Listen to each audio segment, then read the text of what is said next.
So I have a question. Is focusing hurting your productivity? Research has shown that the power of focus is our driving force to our success. But what if I told you there's a downside to being directly focused? Have you ever considered you may be trying to focus too much? We all know that we need to stay focused to accomplish what we really need to get done, but at times it can be hard to get there or stay there, as was just discussed in a few of those questions. So on the other side of trying to stay focused, excessive focus can exhaust our brain's focus abilities, which can drain our energy, as Dale related to, and it can affect your decision-making abilities. You're less creative, and you cannot stay focused maybe as long or throughout the day. It's like having too many tabs open in our brain. So unfortunately, focus is a lot like a mental muscle. The more you work on building it up, the stronger it gets. Improving your mental focus is achievable, but it doesn't mean that it's always quick and easy. If it were simple, we would all be laser focused all the time. The key is your brain works best when it toggles between direct focus and indirect focus. So what do I mean by indirect focus? Well, indirect focus is when your brain activities, old memories, processing through the past and present, thoughts and ideas that you've had before, by revisiting those old patterns and situations. It allows you to imagine other opportunities, to be more creative. You can activate indirect focus in a lot of different ways. One of them, as Dale mentioned, is playtime.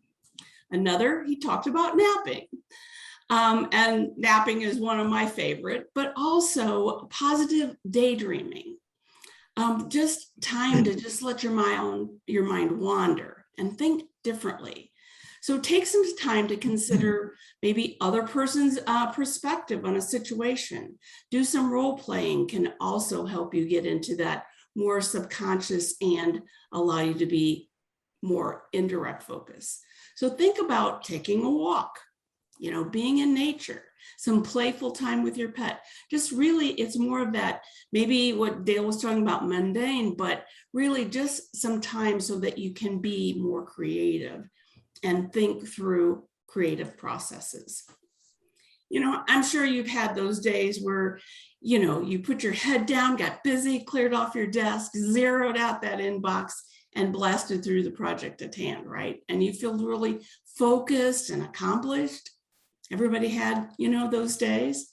But then the next day you get off to a good start, and then before you know it, you find yourself struggling to stay focused. You get caught up in just being busy, and before you know it, the day has gone by and you feel like reality that you got very little done.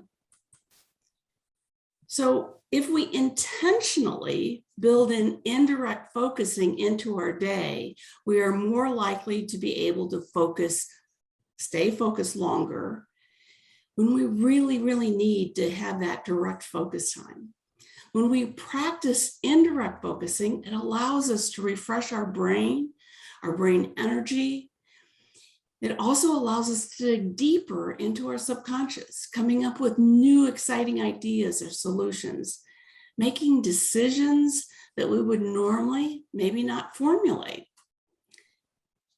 This is then the creative and desired brilliance that we all really strive for. So taking scheduled breaks and doing some indirect focus during the day will allow you to be and stay focused when you really need to. And focus is not just saying, I'm going to sit down and be focused on a task or a time frame. It's about building and following some kind of a defined process and building that into the schedule that Dale was talking about. So think about how you build direct focus and indirect focus into your day. So take some time to include fun time, as Dale was talking about, and planning is important to make sure that you have that space for that creative state of mind. I found that, taking a walk or even driving alone with the radio off allows my brain to really come up with more ideas and thoughts and solutions to issues and problems I might have. I also can, you might want to consider doing affirmations or afformations, which I do, and, or make wise statements prior to going to sleep. It could be napping or before you go to sleep at night, or before you do meditation, if you do that in the morning. This will trigger different thought patterns and allow your brain to be more creative. The key is to experiment with different types of indirect focus activities.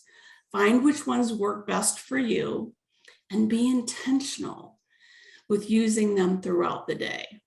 Build them into your daily routine. Bottom line is that we need both direct and indirect focus time to be able to work at our peak performance. So excessive focus exhausts your brain focus abilities. So keeping both direct and indirect, and playtime in your daily routines. So I'll open it up for any other questions for Dale or myself.